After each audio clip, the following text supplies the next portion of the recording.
అందరికీ మరణాత మరణాత మహిమస్వరం కార్యక్రమం వీక్షిస్తున్న దేవుని బిడ్డలైన మీ అందరికీ వందనాలు. ప్రతిరోజు ఇదే సమయమునకు ఈ కార్యక్రమం వీక్షించి దైవాశీర్వాదములు పొందండి. ఇప్పుడు పాస్టర్ సామ్యూల్ సుందర్ రెడ్డి గారు దేవుని వాక్య వర్తమానం అందిస్తారు. శ్రద్ధగా వినండి. దేవునికి స్తోత్రము. అందరికీ మరణాత. దేవుడిచ్చినటువంటి యొక్క మధ్యాహ్న కాల సమయంలో కొద్ది నిమిషములు దేవుని వాక్యాన్ని ధ్యానించుకుందాము. పరిశుద్ధ వేద గ్రంథముల నుండి వాక్య భాగాన్ని చదువుకుందాము. సామెతల గ్రంథము 6వ అధ్యాయము 6వ వచనము. సోమరి చీమల యొద్దకు వెళ్ళుము, చీమల యొద్దకు వెళ్ళుము, వాటి నడతలు కనిపెట్టి జ్ఞానము తెచ్చుకొనుము. దేవుడు తన పరిశుద్ధ వాక్యం ద్వారా మనతో మాట్లాడును గాక. ఆమేన్. మహోన్నతుడా, నీకు వందనాలు, స్తోత్రాలు, స్తుతులు చెల్లించుకుంటున్నాము. ఈ ప్రాముఖ్యమైన సమయంలో ప్రభువా, నీ మాటలు వినాలని ఆశపడుచూ ఉన్నాము. నీ మాటలతో ప్రభువా నీ బిడ్డలను మమ్మలను తృప్తిపరిచి మహిమా ఘనత కీర్తి ప్రభావం మీరే పొందుకోమని మహిమ కార్యాలు జరిగిస్తూ ఉన్నా మహినాథుడైన యేసుక్రీస్తు వారి నామంలో అడిగి వేడుకొనొచ్చున్నాము పరమ తండ్రి. ఆమేన్. వాక్యం వింటున్నటువంటి ప్రియమైన దేవుని పిల్లలారా, దేవుడు ఇచ్చినటువంటి బలమైనటువంటి వాక్యము, మరి దేవుని మహాకృపలో ఈరోజు చిన్న జీవులుగా ఉన్నటువంటి చీమలను గురించి మనం మాట్లాడుకుంటూ ఉన్నాము. బలహీనమైన చీమలే మనకు నేర్పిస్తున్న బలమైన పాఠములు అనేటటువంటి అంశాన్ని మీతో మాట్లాడడానికి పరిశుద్ధాత్మదేవుని సహాయముతో మాట్లాడడానికి ఇష్టపడుతూ ఉన్నాను. బలహీనమైన చీమలే మనకు నేర్పిస్తున్న బలమైన పాఠాలు. చదివినటువంటి వాక్య భాగమును మనము చూచినట్లయితే, సోమరి చీమల యొద్దకు వెళ్ళుము, వాటి నడతలు కనిపెట్టి జ్ఞానము తెచ్చుకొనుము అని సోమరుడితో మరి చెబుతున్నటువంటి మాట. దేవునికి మహిమ కలుగును గాక. సోమరుని పిలిచి దేవుడు చెబుతున్నటువంటి మాట ఏమిటంటే, చీమల యొద్దకు వెళ్ళు, వాటి నడతలు కనిపెట్టి జ్ఞానం తెచ్చుకో. అంటే చీమలు ఏమై ఉన్నాయంటే ఇక్కడ సోమరుడికి జ్ఞానాన్ని ఇచ్చేవిగా కనబడతా ఉన్నాయి. అంటే చీమలు నడతలు అంటే కనుక నడకలు కాదు, నడతలు. అంటే వాటి యొక్క లైఫ్ స్టైల్ ఏ విధంగా ఉందో చూడమంటున్నాడు దేవుడు. అవి ఏ ఏ సమయాల్లో ఏ ఏ పనులు చేస్తున్నాయో, అవి ఏ విధముగా వెళుతున్నాయో, అవి ఏ విధముగా ఉంటున్నాయో, వాటి విధి విధానాలు ఏమిటో, జీవన విధానం ఏమిటో కనిపెట్టి చూస్తే అప్పుడు నీకు జ్ఞానోదయం అవుతుంది అబ్బాయి అని మరి దేవుడు మరి సొలొమోను గారి ద్వారా ఇక్కడ చక్కని మాటలు రాయిస్తూ ఉన్నారు. దేవునికి మహిమ కలుగును గాక. ఈ మాట మరి చాలా ప్రాముఖ్యమైనటువంటి మాట, చాలా అద్భుతమైనటువంటి వచనం ఇది. 6 అనేటువంటి వచనం. ఎందుకంటే కనుక చీమల దగ్గరికి వెళ్ళి దేవుడు నేర్చుకోమంటున్నాడంటే చీమలలో ఏదో విశిష్టత ఉంది అనేటువంటి ఆ యొక్క విషయాన్ని చాలామంది గ్రహించుకున్నారు. అలా గ్రహించుకున్నటువంటి వారిలో కొంతమంది శాస్త్రవేత్తలు ఏం చేశారంటే వాటి మీద అధ్యయనం చేశారు, వాటి మీద ఒక పుస్తకం రాశారు. వాటి మీద అధ్యయనం చేసి ఆ శాస్త్రానికి, ఆ పుస్తకానికి పెట్టినటువంటి పేరు ఏమిటంటే మిర్మికాలజీ అని పేరు పెట్టారు. మిర్మికాలజీ అంటారు ఇంగ్లీష్లో. మరి తెలుగులో చీమల అధ్యయన శాస్త్రము అని ఒక శాస్త్రాన్ని తయారు చేశారు. ఈ వచనము ఆధారముగా వారు అనేకమైనటువంటి ప్రయోగాలు చేసి చీమలలో ఉన్నటువంటి విశిష్టత ఏమిటో కనిపెట్టారు. దేవునికి మహిమ కలుగును గాక. చీమలన్నీ కలిసి చక్కగా మరి అవి మరి నివాస స్థానాన్ని ఏర్పాటు చేసుకుంటాయి. దాన్ని ఏమన్నారంటే కనుక యాంట్ కాలనీ అని చెప్పేసి పిలుస్తూ ఉన్నారు. చీమలు ఆహారం సమకూర్చుకునేటటువంటి పద్ధతి కూడా చాలా గొప్ప విశిష్టతో కూడినటువంటి పద్ధతి. ఇవన్నీ కూడా మనం చూడబోతూ ఉన్నాం. ఒక ఇంజనీరు, అతను అమెరికాకు చెందినటువంటి ఇంజనీర్ ఏం చేశాడంటే చీమల పుట్ట మీద పరిశోధన చేశాడండి. చీమల పుట్ట మీద పరిశోధన చేయడం ఏంటని మీరు అనుకోవచ్చు. ఆ పుట్ట భూమిలోకి పెట్టిన ఈయన ఆ చీమలన్నింటినీ కూడా బయటికి పంపించేసి ఆ పుట్టలో ఒక లోహాన్ని వేడి చేసి ఆ లోహాన్ని దాంట్లో పోసాడంట. ఆ తర్వాత అది చల్లారిపోయిన తర్వాత మరి ఆ లోహం అంతా కూడా బయటికి తీసి ఆ యొక్క మట్టి అంతా కూడా తీసేస్తే ఆ చీమల పుట్ట యొక్క నమూనా అంతా కూడా, ఆ లోహం అంతా కూడా మరి చీమల పుట్ట యొక్క నమూనా కనబడుతుందంటండి. దేవుని మహిమ కలుగును గాక. అంటే వేసినటువంటి ఈ లోహం ఎలా ఉందంటే కనుక ఆ చీమల పుట్ట యొక్క అచ్చుగా మారింది. మొత్తానికి ఆ చీమల పుట్ట ఏ విధముగా అయితే ఉందో అదే నమూనా మరి ఈ లోహము కూడా మారడం జరిగిందంట. ఇదంతా ఈ డిజైన్ అంతా కూడా చూసారంట. ఆ నమూనా అంతా కూడా అంటే లోహం అంతా కూడా ఒక డిజైన్తో వచ్చింది. ఆ డిజైన్ చూసి నిజంగా ఆశ్చర్యపోయారంట శాస్త్రవేత్తలు. ఎందుకంటే సైన్సిస్టు కూడా మరి దీన్ని చూసి మరి ఆశ్చర్యపోవడమే జరిగింది. దేవుని మహిమ కలుగును గాక. అంటే వాళ్ళ యొక్క ఉద్దేశం ఏంటంటే ఇలాంటి స్ట్రక్చరు, ఇలాంటి నిర్మాణము ఏ ఇంజనీరు కూడా చెయ్యలేడు, అలాంటి ఇంజనీరింగ్ వరకు మరి ఈ చీమలు చేస్తూ ఉన్నాయి. కాబట్టి చీమలు చాలా జ్ఞానము కలిగినవని చెప్పేసి మరి ఆ శాస్త్రవేత్తలందరూ కూడా చెప్పడం జరిగింది. దేవునికి మహిమ కలుగును గాక. అంటే దాని యొక్క ప్లాను, అంటే ఏ ఇంజనీరు కూడా ఇలాంటి బిల్డింగ్ యొక్క స్ట్రక్చర్ వెయ్యలేడని చెప్పారంటండి. అంటే భూమి లోపలికి అంత బలంగా అవి స్ట్రక్చర్ వేసుకున్నాయి. అంటే ఎందుకు ఈ మాట చెప్తున్నానంటే, వర్షం పడినా ఏమొచ్చినా కానీ, నీళ్లు భూమి మీద నిలబడిపోయినా కానీ దానికైతే మట్టికి ఎలాంటి ఇబ్బంది ఉండదు. అది వేసుకున్నటువంటి పొట్టలోనికి నీటి చుక్క కూడా వెళ్లకుండా అంత సేఫ్టీగా మరి ఆ చీమలన్నీ కూడా ఆ యొక్క నిర్మాణాన్ని నిర్మించుకున్నట్టుగా మరి ఆ శాస్త్రవేత్తలు చెప్పడం జరిగింది. అంటే చీమలు ఎంత తెలివైనవో. అందుకే దేవుడు ముందే చెప్పాడు, సోమరి చీమల దగ్గరికి వెళ్ళి వాటి నడతలను కనిపెట్టి చూడు, నీకు జ్ఞానము కలుగుతుంది అని చెప్పేసి అక్కడ చెబుతూ ఉన్నారు. దేవుని మహిమ కలుగును గాక. అద్భుతముగా మరి అవి ఆహారాన్ని వెతుక్కునే క్రమము కావచ్చు, లేదా ఆహారాన్ని పొందుకునే క్రమము కావచ్చు, ఆశ్చర్యం కలుగుతుంది. ఏదైనా తీపి పదార్థం మనం వేసామంటే ఒక చీమ వస్తుంది, దాని తర్వాత లైన్గా అన్నీ వచ్చేస్తాయి. ఏ విధముగా వస్తున్నాయి ఇవి? మరలా ఒకే లైన్లో వెళుతూ ఉంటాయి. అవి వెళుతున్నప్పుడు కూడా మనం గమనించాలి, మరి ఆ యొక్క ఆహారం తీసుకెళ్ళి పుట్ట దగ్గరికి వెళ్ళి మరలా ఆహారం దగ్గరికి రావడము. నిజంగా మార్గం ఎలా తెలుస్తుంది వాటికంటే, మరి అవి వెళుతూ ఒక రకమైనటువంటి కెమికల్ని రిలీజ్ చేస్తాయంటండి. దాని పేరు కూడా చెప్పారు, ఫెరోమోన్స్ అనేటటువంటి కెమికల్ రిలీజ్ చేస్తే వెళ్తా ఈ కెమికల్ రిలీజ్ చేసుకుంటూ వెళ్ళిపోతే మార్గం ఏర్పడిపోతుందండి. పుట్ట దగ్గర నుంచి ఆహార పదార్థాల దాకా కూడా ఆ మార్గంలోనే ఈ చీమలన్నీ వెళ్ళిపోతూ ఉంటే క్రమముగా వెళ్ళేటటువంటి లక్షణము ఈ చీమల్లో మనం చూస్తూ ఉన్నాం. ఒక లైన్ ఫామ్ చేసుకుని ఆ లైన్లోనే ఈ చీమలన్నీ కూడా వెళుతూ ఉంటాయి. ఒకదానికొకటి సమాచారాన్ని అందించుకునే విధముగా మరి ఎదురుపడినప్పుడల్లా ఏదో మాట్లాడుకుంటున్నట్టుగా కనబడతా ఉంటాయి. అంటే సిగ్నల్స్ అందించుకుంటూ ఉంటాయి అన్నమాట ఈ చీమలు. ఏదేమైనప్పటికీ అద్భుతమైనటువంటి మరి ఈ సృష్టిలో అద్భుతమైనటువంటి సృష్టి మరి చీమలో మనం చూస్తూ ఉన్నాము. చిన్న జీవి అయినప్పటికీ కూడా ఎంతో తెలివి కలిగినటువంటి జీవిగా మనకు కనబడుతూ ఉంది. దేవునికి మహిమ కలుగునుగాక. అద్భుతమైనటువంటి మాట ఏమిటంటే, ఈ చీమంట 60 రెట్ల బరువును కూడా మోస్తుంది. అంటే దాని భారాన్ని మించి ఇది బరువును మోసేటటువంటి శక్తి కలిగినటువంటి జీవిగా కూడా చెబుతూ ఉన్నారు.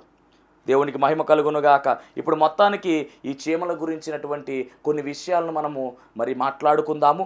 మొట్టమొదటిగా, ఈ చీమలు చిన్నవే, బలము లేని జీవులే, అయినప్పటికీ బలమైన పని చేస్తున్నట్టుగా పరిశుద్ధ గ్రంథంలో రాయబడింది. చదువుదాం. సామెతల గ్రంథం 30వ అధ్యాయము 25వ వచనం. సామెతల గ్రంథము 30వ అధ్యాయం 25వ వచనం. చీమలు బలము లేని జీవులు అయినను అవి వేసవిలో తమ ఆహారమును సిద్ధపరచుకొనును. ఇవి బలము లేని జీవులే, అయినప్పటికీ కూడా మరి ఇందాక మనం చెప్పుకున్నాం 60 రెట్ల బరువును కూడా ఇవి మోసుకుని వెళతాయి. అనగా శక్తికి మించి పనిచేసే తత్వము చీమలో ఉంది. ఓ సోమరి, నీవు చీమ దగ్గరకు ఎందుకు వెళ్ళమని దేవుడు చెబుతున్నాడంటే, నీకన్నా ఆ చీమలే రైతు. వాటికి శక్తిని మించి పని చేస్తూ ఉన్నాయి. నువ్వేం పని చేస్తున్నావు? సోమరోళ్ళ పడుకుని ఉంటున్నావేమో. అందుకనే దేవుడి మాట మాట్లాడుతున్నాడు. దేవుని మహిమ కలుగునుగాక. కాబట్టి ఆ చీమలంట చిన్న జీవులు అయినప్పటికీ శక్తికి మించి పనిచేసి మరి కష్టపడి పని చేస్తున్నట్టుగా మనం చూస్తూ ఉన్నాం. దేవుని మహిమ కలుగునుగాక. ఒక్కొక్కసారి మరి అవి మొయ్యలెక్క ఫెయిల్ అయిపోయినా కానీ విడిచిపెట్టకుండా పదే మరి ఆ వస్తువుల్ని లాక్కెళ్ళే ప్రయత్నం చేస్తూ ఉంటాయి. అనగా మరి ఫెయిల్ అవుతున్నా కానీ ఎన్నిసార్లు అన్నా కానీ ట్రై చేసి మొత్తం మీద ఆహార పదార్థాలని ఆ యొక్క పుట్టలోనికి చేర్చుకుని వెళ్ళిపోతాయి. అలాంటి శక్తి సామర్థ్యం కలిగినటువంటివే ఈ బలహీనమైనటువంటి చీమలు. చిన్నవే అయినా కానీ బలమైనటువంటి పనులు చేస్తున్నటువంటి విధానం మనకు కనబడుతూ ఉంది. దేవునికి మహిమ కలుగును గాక. ఎగ్జాంపుల్ చెప్పాలంటే మరి బైబిల్ గ్రంథం మనం చూసినట్లయితే కనుక బల్బును కనిపెట్టినటువంటి థామస్ అల్వా ఎడిసన్ విషయమును మనం గమనిస్తే కనుక, ఈ థామస్ అల్వా ఎడిసన్ అనేటువంటి వ్యక్తి మరి చదివింది 5వ తరగతే, కానీ దాదాపుగా 1038 పరికరాలు ఈయన కనుగొన్నట్టుగా మరి చరిత్ర చెబుతూ ఉంది. అందరికన్నా ఎక్కువ ప్రయోగాలు చేసినటువంటి శాస్త్రవేత్తగా, ఎక్కువ పరికరాలను రూపొందించిన శాస్త్రవేత్తగా మరి ఈ థామస్ అల్వా ఎడిసన్ పిలువబడుతూ ఉన్నారు. అంతెందుకు, లైట్కి మరి పునాది ఎవరంటే ఈయనే. ఈరోజు లైట్ మనం వేసుకుంటున్నామంటే, లైట్లో మనం ఉంటున్నామంటే కారణం ఎవరంటే కనుక థామస్ అల్వా ఎడిసన్. ఈయన పిహెచ్డీలు చేయలేదు, ఏమీ చేయలేదు, కేవలం 5వ తరగతి మాత్రమే చదివాడు. బలుబు కనిపెట్టేటటువంటి ఆ సమయానికి దాదాపుగా 10,000 సార్లు ఈయన ప్రయోగం చేశాడంటండి. 10,000 సార్లు ప్రయోగం చేసి అప్పుడు మరి 10,000 సార్లు ఫెయిల్ అయిపోయినా కానీ విడిచిపెట్టకుండా అలా ప్రయత్నం చేయగా బల్బు బయటకు వచ్చింది. ఆ తరువాత నుంచి వేగతరముగా అనేక రకమైనటువంటి పరికరాలు మరి ఈయన కనిపెట్టడము జరిగింది. దేవుని మహిమ కలుగును గాక. మరి ఈయనకున్నటువంటి క్వాలిఫికేషన్ 5వ తరగతి. భయంకరమైనటువంటి సంఘటన ఈయన జీవితంలో జరిగింది. చదువుకునేటటువంటి సమయంలో మరి చిన్నతనములో అనగా మరి 2వ తరగతి చదువుతున్నటువంటి సమయంలో వాళ్ళ మేడం గారు ఒక లెటర్ రాసి మరి ఈ యొక్క థామస్ అల్వా ఎడిసన్ గారికి ఇస్తే అది తీసుకెళ్ళి మీ అమ్మగారికి చదివించుకో అని చెప్తే మొత్తం మీద థామస్ అల్వా ఎడిసన్ గారి యొక్క వాళ్ళ అమ్మగారికి ఆ లెటర్ ఇచ్చి చదివించడం జరిగింది.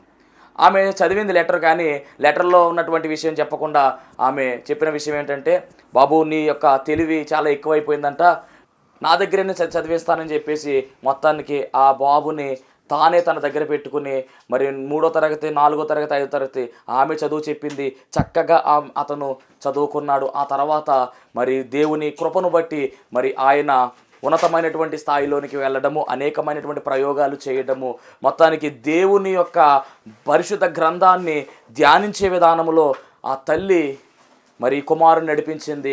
గొప్ప విజయాలు సాధించేటటువంటి ప్రయత్నాన్ని చేసేలా, అంత మాత్రమే కాదు గొప్ప ఉన్నతమైనటువంటి స్థాయికి చేరుకునే విధానంలోనికి ఈ తల్లి మరి అతన్ని నడిపించడం జరిగింది. కాబట్టి ఈరోజు బలు వెలుగుతుందంటే థామస్ అల్వా ఎడిసన్ చేసినటువంటి గొప్ప కార్యం అనే విషయాన్ని ప్రభు పేర మీకు తెలియజేస్తున్నాను. అల్పుడైనటువంటి వాడే, కానీ ఈ అల్పుడు వెనక ఎవరున్నారంటే గనుడైనటువంటి ఆ దేవుడు ఉన్నాడనే సంగతిని మనం గమనించాలి. చీమలు అల్పమైనప్పటికీ కూడా అవి చాలా బలమైనటువంటి పనులు చేస్తున్నట్టుగా మనం చూస్తూ ఉన్నాము. ప్రయత్నము 1 2 సార్లు చేయడం కాదు, అనేక సార్లు మనం ప్రయత్నం చేయగలిగితే ఖచ్చితంగా మనం సాధించగలమనే విషయాన్ని మరి మనం నేర్చుకోవాల్సిన వారమై ఉన్నాము. చీమలు బలహీనమైనప్పటికీ కూడా బలమైన పనులు చేస్తున్నాయని అని మనకు పరిశుద్ధ గ్రంథం స్పష్టంగా సెలవిస్తూ ఉంది. దేవునికి మహిమ కలుగును గాక. మరి ఇంకా పరిశుద్ధ గ్రంథం మనం గమనించినట్టయితే కనుక దావీదును మనం గమనించినట్టయితే కనుక దావీదు గొలియాతును చంపడానికి వెళ్ళేటటువంటి ఆ వృత్తాంతంలో అందరూ కూడా గొలియాతును చూసి భయపడుతూ ఉన్నారు, కానీ దావీదు అంట గొలియాతును చూసి భయపడలేదు. దావీదు అసలు గొలియాతునే చూడలేదు. దావీదు ఎవరిని చూస్తున్నారంటే గొలియాతును గెలిపించేటటువంటి ఆ దేవుని చూస్తూ ఉన్నాడు. దేవుని మహిమ కలుగును గాక. అనగా దావీదు ఏం చూస్తున్నాడంటే గొలియాతు యొక్క పతనాన్ని చూస్తూ ఉన్నాడు, గొలియాతును ఓడించడాన్ని చూస్తూ ఉన్నాడు, గొలియాతు మీద జయాన్ని ఇచ్చేటటువంటి దేవుడు ఉన్నాడు. అలాగే మరి మన జీవితాల్లో కూడా మన అపజయాల వైపు మనం చూడడం కాదు, మన యొక్క రోగాల వైపు, మన యొక్క బాధల వైపు మనం చూడవలసిన అవసరం లేదు. మనం ఎవరిని చూడాలంటే ఆ దేవుని వైపు మనం చూడాలి. మన గురి ఆయన మీద పెట్టి మనం ముందుకు సాగినట్లయితే మనము బలహీనులమైనప్పటికీ కూడా బలమైన కార్యాలు జరిగించేవాడు ఆయనే అనే విషయాన్ని మనం గమనించవలసిన వారమై ఉన్నాము. నన్ను బలపరచు అని నేను సమస్తము చేయగలను అనే ఒకే ఒక వాక్యాన్నండి ఈ థామస్ అల్వా ఎడిసన్ పట్టుకున్నాడో మొత్తం మీద బలమైన కార్యాలు ఎన్నో జరిగించుకున్నాడు. అలాగే మరి నీ జీవితంలో అయ్యో నేను బలహీనంగా ఉన్నాను, అయ్యో నేను ఈ పని చేయలేకపోతున్నానని టెన్షన్ పడుతున్నావేమో, జాగ్రత్త. దేవుడు ఖచ్చితంగా మీ పట్ల బలమైన కార్యాలు జరిగించగల సామర్థ్యం కలిగిన దేవుడు అనే విషయాన్ని ప్రభు పేరు మీ అందరికీ తెలియజేస్తూ ఉన్నాను. మరొక మాట చదువుకుందాము. ఎబ్రీ పత్రిక 11వ అధ్యాయము 33వ వచనం. ఎబ్రీ పత్రిక 11వ అధ్యాయం 33వ వచనం. వారు విశ్వాసము ద్వారా రాజ్యములను జయించిరి, నీతి కార్యములను జరిగించిరి. అంటే రాజ్యాలను జయించిరి, నీతి కార్యములు జరిగించిరి. 34వ వచనం. అగ్ని బలమును చల్లార్చిరి, తప్పించుకొని బలహీనులుగా ఉండి, అదండి మెయిన్ పాయింట్, బలహీనులుగా ఉండి బలపరచబడిరి. ఎవరు బలపరిచారు? ఎవరి బలహీనులు అంటే విశ్వాస వీరులందరూ కూడా బలహీనంగా ఉన్నప్పటికీ బలపరచు దేవుని వైపు వారు చూచారు. ఆ లిస్టులో దావీదు ఉన్నాడు, ఆ లిస్టులో యోసేపు ఉన్నాడు, ఆ లిస్టులో మనం అనుకుంటున్నాడు అబ్రహాము గారు, ఇస్సాకు గారు, యాకోబు గారు, వీళ్ళందరూ ఉన్నారు. వీళ్ళు బలహీనులే, కానీ బలము చేసేటటువంటి బలం ఇచ్చేటటువంటి దేవుని వైపు తిరిగారు. దేవుని మహిమ కలుగును గాక. మనం బలహీనులమే కావచ్చు, కానీ మనల్ని బలపరిచే దేవుడు మన ముందర ఉన్నాడు. ఆయన చూసుకుంటా మనం ముందుకు వెళ్ళిపోవాలి. ఈ చీమలు బలహీనమైనవే, కానీ బలమైన పనులు చేస్తూనే. ఓ సోమరి, నీవు బలహీనముగా ఉన్నప్పటికీ కూడా ఈ బలహీనముగా ఉన్నటువంటి చీమల వైపు చూస్తే నీకు అర్థమవుతుందనే విషయాన్ని మరి ప్రభు మరి మొదటగా తెలియజేస్తూ ఉన్నారు. రెండవది ఏమిటంటే కనుక, రెండవ లక్షణము సిద్ధపాటు కలిగినటువంటి జీవులండి ఇవి. చీమలు సిద్ధపాటు కలిగినటువంటి జీవులు. చదువుదాం సామెతల గ్రంథము 6:8, 6వ అధ్యాయం 8వ వచనం. సామెతల గ్రంథము 6వ అధ్యాయం 8వ వచనం. అవి వేసవి కాలమందు అవి వేసవి కాలమందు ఆహారము సిద్ధపరచుకొను, ఆహారము సిద్ధపరచుకొనును, కోత కాలమందు కోత కాలమందు ధాన్యము కూర్చుకొనును. ధాన్యము కూర్చుకొనును. చీమలు వేసవి కాలంలో ఆహారాన్ని కూర్చుకుంటాయి. ఎందుకంటే వర్షాకాలం వస్తే ప్రమాదము కాబట్టి, బయటకు వస్తే మరి ఇబ్బంది కాబట్టి, ఆహారము దొరకదు కాబట్టి, మొత్తానికి అవి సమయం ఉండగానే అన్నీ సమకూర్చుకుంటాయి. అవి మరి బద్దకించేటటువంటి జీవులు కాదండి. రాత్రికాల సమయంలో కూడా చీమలు వెళతా ఉంటాయి. మనము చూస్తూ ఉంటాం. మనం పడుకుని లేచి చూసినప్పటికీ అవి వెళ్తానే ఉంటాయి. అంటే అవి పడుకోవా అంటే పడుకోవు. ఎందుకంటే పని ఉంటే అవి నిద్రపోవు. చక్కగా సమయం ఉండగానే చక్కబెట్టేసుకుంటాయి. అంటే సిద్ధపాటు లక్షణము చీమల్లో ఉంది. మరి మీలో సిద్ధపాటు లక్షణం ఉందా లేదా అనేటువంటి విషయాన్ని ప్రభు అడుగుతా ఉన్నాడు. క్రైస్తవుడుగా ఉన్నటువంటి మనము ఖచ్చితంగా సిద్ధపాటు కలిగి ఉండాలి. ఎందుకంటే దేవాది దేవుడు ఈ సృష్టి అంతా కూడా సిద్ధపాటు కలిగించి చేశాడు. మొత్తం సృష్టి అంతా కలగజేసిన తర్వాత, సిద్ధపాటు చేసిన తర్వాత మానవుణ్ణి సృష్టించినట్టుగా బైబిల్ గ్రంథంలో మనం చూస్తూ ఉన్నాము. సిద్ధపాటు ఉండాలి, ప్రార్థనకు సిద్ధపాటు ఉండాలి, అలాగే ఆయన సన్నిధిలోనికి రావడానికి సిద్ధపాటు ఉండాలి, సువార్తను చెప్పడానికి సిద్ధపాటు ఉండాలి. ఇంకా చెప్పాలంటే కనుక రెండవ రాకడకు సిద్ధపాటు కలిగి ఉంటేనే రాకడలో మనం ఎత్తగలము, లేకపోతే ఎగిరి మేఘము ఎక్కలేము. సిద్ధపాటు ఖచ్చితంగా కలిగి ఉండాలి. ఈ చీమలు కలిగినటువంటి సిద్ధపాటు మీలో ఉందా అని ఈరోజు ప్రభు అడుగుతూ ఉన్నాడు. ఇక మూడవదిగా మనం గమనిస్తే కనుక ఈ చీమలు క్రమశిక్షణ కలిగిన జీవులు. క్రమశిక్షణలో ఇక చీమలకు మించినటువంటి క్రమశిక్షణ ఏ జీవికే లేదు. దేవునికి మహిమ కలుగును గాక. చిన్న జీవునే దేవుడు ఇంత హైలైట్ చేస్తున్నాడంటే గమనించాలి. చూచుచున్న దేవుడు సమస్తమును చూచుచున్నాడు, ఏది విడిచిపెట్టడు ఆయన. ఈ చిన్న జీవిలో నుంచి అనేకమైన బలమైన పాఠాలు మనకు నేర్పిస్తున్నాడు. మూడవదిగా క్రమశిక్షణ కలిగినటువంటి జీవి ఇది. నిర్గమాకాండము 40వ అధ్యాయము 4వ వచనం మనం గమనిస్తే గనక ఎందుకు క్రమశిక్షణ కలిగిన జీవులు అంటున్నానంటే కనుక చీమలన్నీ కూడా ఎప్పుడు ఒకే లైన్లో వెళతాయి. ఎదురు వదిలైతే కనుక ఒకదానొకటి ఏదో మాట్లాడుకున్నట్టుగా అలా మాట్లాడుకుని లైన్గా వెళ్ళిపోతూ ఉంటాయి. లైను తప్పవండి. ఎందుకని క్రమం ఉంది వీటిలో.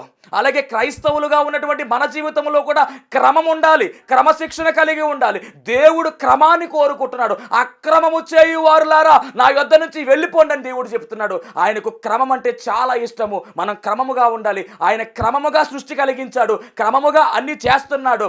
మనము కూడా క్రమముగానే జీవించాలి. చూద్దాం. నిర్గమకాండము 40వ అధ్యాయం 4వ వచనం. నీవు బల్లను లోపలికి తెచ్చి దాని మీద క్రమముగా ఉంచవలసిన వాటిని ఉంచి అనగా ప్రత్యక్ష గుడారము గురించి దేవుడు చెబుతూ ప్రత్యక్ష గుడారములో సన్నిధి రొట్టెల బల్ల మీద 12 రొట్టెలు పెట్టమన్నాడు. వాటిని క్రమముగా పెట్టమంటున్నాడు. 6 ఒక పక్కన 6 ఒక ప్రక్కన, 6 ఒక ప్రక్కన 6 ఒక ప్రక్కన. లెక్క తక్కువ కాకూడదు, క్రమము చెడకూడదు, ఖచ్చితంగా క్రమంగా ఉండాలని చెప్తున్నాడు. ఏది ఎక్కడ ఉండాలో మందిరంలో అక్కడే ఉండాలి. ఏ ప్రదీపానికి ఏ నూనె వాడాలో అదే నూనె వాడాలి. క్రమము అనేది ఖచ్చితంగా పాటించమని దేవుడు చెప్పడం జరిగింది. ఆ వచనంలో మనం చూస్తున్నాం కదా, ఆ రొట్టెలు చక్కగా ఆ 12 రొట్టెలు కూడా సన్నిధి రొట్టెల బల్ల మీద చక్కగా పేర్చమన్నాడు. ఎలా పడితే అలా పేర్చకూడదు. 6 ఒక వరుస 6 ఒక వరుస. ఇదంతా మనకి నిర్గమాకాండంలో మనం చూస్తాం. మరొక విషయాన్ని చదువుకుందాం. మొదటి రాజుల గ్రంథం 18వ అధ్యాయము 33వ వచనం. మొదటి రాజుల గ్రంథం 18వ అధ్యాయం 33వ వచనం. ఇక్కడ ప్రవక్త అయినటువంటి ఏలియా గారు మరి దహన బలిపీఠాన్ని ఏర్పాటు చేస్తున్నాడు. ఆ బలిపీఠం మీద కట్టెలంట క్రమముగా పేర్చాడంట. కట్టెలను అది అంటే తగలబడే కట్టెలే కదా, అయ్యి కాలిపోతాయి కదా. క్రమంగా ఏంటి పడేద్దాం అనుకోలేదు. అంతకేనే అంటే కాలిపోయే కట్టెల్ని క్రమముగా పేర్చకపోతే దేవుడు ఊరుకోకపోతే మరి నీ జీవితంలో క్రమము లేకపోతే ఆయన ఊరుకుంటాడా? అది తగలబడిపోయేదే, బూడిదైపోద్ది. ఎలాగా ఇక బూడిదైపోయేదని క్రమముగా ఎందుకు అని దేవుడు అనుకుంటా. ఖచ్చితముగా క్రమం కావాలంటున్నాడు. అలాంటప్పుడు మన జీవితాల్లో కూడా క్రమము లేకపోతే ఆయన ఊరుకుంటాడా? ఖచ్చితంగా క్రమం కలిగి జీవించవలసిన వారమై ఉన్నాము. అలాగే మరొక మాట, గలతీ పత్రిక 5వ అధ్యాయం 25వ వచనం. గలతీ పత్రిక 5:25. మనము ఆత్మను అనుసరించి జీవించు వారమైతిమా ఆత్మను అనుసరించి క్రమముగా నడుచుకొనవలెను. మనము ఆత్మానుసారులుగా ఉన్నాము. ఎప్పుడైతే నమ్మి బాప్తిసం పొందుకున్నామో అప్పుడు మనం శరీర రీత్యా ఉన్నటువంటి ఆ యొక్క స్థితి అంతా కూడా విడిచిపెట్టేసాము. మనం ఆత్మానుసారులుగా మారిపోయాము. కనుక ఆత్మానుసారులు ఎలా ఉండాలంటే క్రమముగా నడుచుకోవాలి. ఒకవేళ క్రమముగా నడుచుకోకపోతే కనుక మరి దేవుడు చెప్తున్నాడు కదా, అక్రమముగా ఉండు వారులారా నా యొద్ద నుండి తొలగిపోమని దేవుడు చెప్తా ఉన్నాడు. ఈ మాట కూడా మనం గమనిద్దాం. మొదటి తెస్సలోని పత్రిక, అపోస్తలుడైన పౌలు తెస్సలోనికి రాసినటువంటి మొదటి పత్రిక 5:14. 5:14 చదువుదాం. అక్రమము గురించి. సహోదరులారా, సహోదరులారా, మేము మీకు బోధించినది ఏమనగా మేము మీకు బోధించినది ఏమనగా అక్రమముగా నడుచుకుని వారికి అక్రమముగా నడుచుకుని వారికి బుద్ధి చెప్పుడి. అక్రమముగా నడుచుకుని వారికి బుద్ధి చెప్పమన్నాడంటే మనల్ని ఎలా నడుచుకోమన్నాడంటే క్రమముగా నడుచుకోమన్నాడు. మరి ఈ చీమలు క్రమశిక్షణ కలిగిన జీవులు, క్రమముగా నడుచుకునే జీవులు గనక ఆ చిన్న వాటిని చూచి బుద్ధి తెచ్చుకోరా సోమరోడా అని చెప్తున్నాడు దేవుడు. దేవుని మహిమ కలుగును గాక. హల్లెలూయా. మన గురించి కాదులేండి మాటలు. ఎవరైతే సోమరుగా ఉన్నారో వారందరికీ పనికొచ్చేటటువంటి మాటలు ఇవన్నీ కూడా. ఇక 4వది మనం గమనించినట్లయితే కనుక ఐక్యతలో నిజంగా చీమలకు మించిన ఐక్యత లేదు. ఏదైనా ఒక పదార్థము గనక కనపడితే ఒక చీమ వెళితే ఖచ్చితముగా అలా మనం అలా చూసే సమయానికే కొన్ని వందలాది చీమలు లైన్గా వచ్చేస్తూ ఉంటాయి. వాటి ఐక్యత ఎంత గొప్పదంటే చీమ ఎదురైతే ఖచ్చితంగా ఏదో హాయి చెప్పుకుంటున్నట్టుగా, ఏదో పలకరిస్తున్నట్టుగా మరి ఫారెన్లో చేసేటటువంటి ఒక కల్చర్ అవి చేస్తూ ఉంటాయి. దీని మహిమ కలుగునుగాక. అంటే అంత క్లోజ్గా ఉంటాయి. మరి ప్రతి చీమ కూడా ఎదురుపడే చీమకి అలా టచ్ అవుతా వెళ్ళిపోతూ ఉంటాయి. ఎంత ఐక్యత కలిగిన జీవులు. ఏదైనా మోసుకెళ్ళాలంటే మరి 4-5 కలిసి మోసుకెళ్ళిపోతాయి. అంటే ఐక్యతలో నిజంగా వీటికి మించినవి లేవు. మరి క్రైస్తవ జీవితము ఐక్యతతో కూడినటువంటి జీవితముగా ఉండాలి. సంఘాల్లో ఐక్యత ఉండాలి, కుటుంబాల్లో ఐక్యత ఉండాలి, మనుష్యుల్లో ఐక్యత ఉండాలి, భార్యాభర్తల మధ్య ఐక్యత ఉండాలి. అందుకనే కదా 133వ కీర్తన 1వ వచనం అంటారు కదా, సహోదరులు ఐక్యత కలిగి నివసించడం ఎంత మేలు, ఎంత మనోహరము అంటాడు. ఎందుకంటే కనుక సహోదరులు అంటే కనుక మరి మనకు మందిరంలో ఉన్న వారందరూ కూడా సహోదరులే. దేవుని మహిమ కలుగును గాక. కాబట్టి సహోదరులు ఐక్యత కలిగి నివసించుట ఎంత మేలు, ఎంత మనోహరము. కాబట్టి మనమందరము కూడా ఎలా ఉండాలంటే ఐక్యత కలిగి నివసించవలసిన వారమై ఉన్నాము. ఇది 4వది. ఇక 5వదిగా మనం గమనించినట్లయితే కనుక ఈ చీమలు చురుకుదనం కలిగిన చీమలు. ఈ చీమలు చురుకుదనం కలిగిన చీమలు. మనం చూస్తూ ఉంటాం చీమలు ఎంత స్పీడ్ మీద వెళ్ళిపోతూ ఉంటాయో, చాలా స్పీడ్ మీద వెళ్ళిపోతూ ఉంటాయి. కాబట్టి మరి చురుకుదనం కలిగి ఉండాలి. ఎబ్రీ స్త్రీలు చాలా చురుకైన వారని బైబిల్ గ్రంథంలో రాయబడింది. క్రైస్తవులుగా ఉన్నటువంటి మనము మరి చురుకుదనం కలిగి ప్రభు పనిలో వేగిరముగా పని చేయాలి, చక్కగా వాడబడాలి, బలమైన సాధకాలుగా వాడబడవలసిన వారమై ఉన్నాము. సామెతల గ్రంథం 12వ అధ్యాయం 27వ వచనం చదువుతాం ఒకసారి. సామెతల గ్రంథం 12:27. సోమరి వేటాడినను పట్టుకొనడు, చురుకుగా ఉండుట గొప్ప భాగ్యము. కాబట్టి చురుకుగా ఉండడం అనేది గొప్ప భాగ్యమని లేఖనము సెలవిస్తూ ఉంది. మరి చెప్పే మాట ఏమిటంటే చీమలు చురుకుగా ఉన్న రీతిగా మనము కూడా చురుకుదనము కలిగి ఉండాలి. వాక్యం వింటున్నటువంటి ప్రియమైన దేవుని పిల్లలారా, మరి చురుకుదనం కలిగి ఉన్నారా?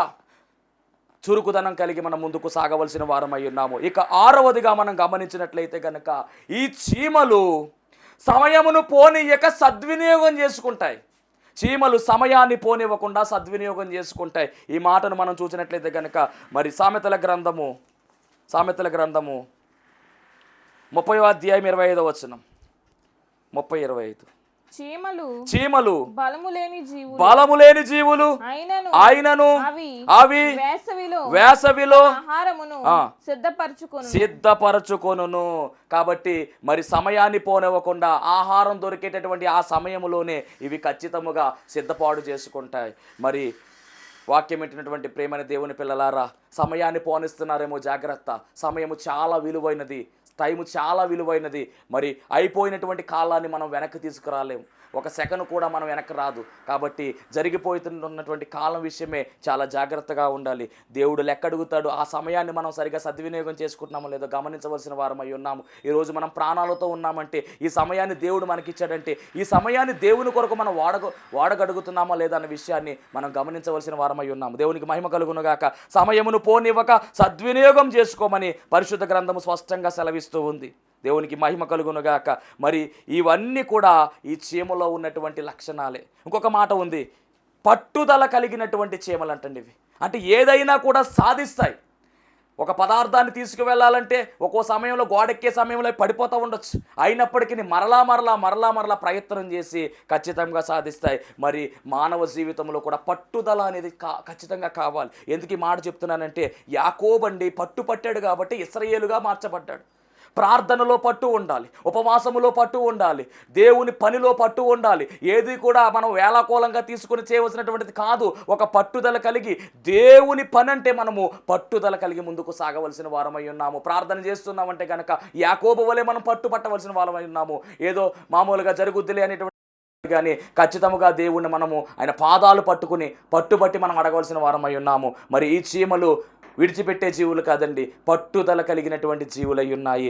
ఈ చీమలు చిన్నవే అయినప్పటికీ కూడా బలమైనటువంటి కార్యాలు జరిగిస్తూ ఉన్నాయి. బలము లేని జీవులే కానీ బలముగా మరి ఇవి పనిచేస్తూ ఉన్నాయి. సిద్ధపాటు కలిగిన జీవులుగా, క్రమశిక్షణ కలిగిన జీవులుగా, ఐక్యత కలిగినటువంటి జీవులుగా, చురుకుదనం కలిగినటువంటి జీవులుగా, అలాగే సమయాన్ని పోనివ్వకుండా సద్వినియోగం చేసుకునే జీవులుగా మరి ఇన్ని గొప్ప లక్షణాలు ఈ చీమలో ఉన్నాయి. కాబట్టే దేవుడు అంటున్నాడు కదా, సోమరి చదవండి 6:6 సామెత గ్రంథం 6:6 సోమరి చీమల యొద్దకు వెళ్ళుము, వాటి నడతలు కనిపెట్టి జ్ఞానము తెచ్చుకొనుము. వాటికి న్యాయాధిపతి లేకున్నను, విచారణకర్త లేకున్నను, అధిపతి లేకున్నను అవి వేసవి కాలమందు ఆహారమును సిద్ధపరచుకుని. అంటే ఆహారాన్ని సమకూర్చుకోమని చెప్పేవాళ్ళు లేడు. మీకు నాకు చెప్పేవాళ్ళు చాలామంది ఉన్నారు, కానీ వీటికి ఎవరు చెప్పరు, వీటంతటి ఇవే వెళుతున్నాయి. కాబట్టి సోమరి జాగ్రత్త, చీమల వద్దకు వెళితే మీకు సత్యం బోధపడుతుంది.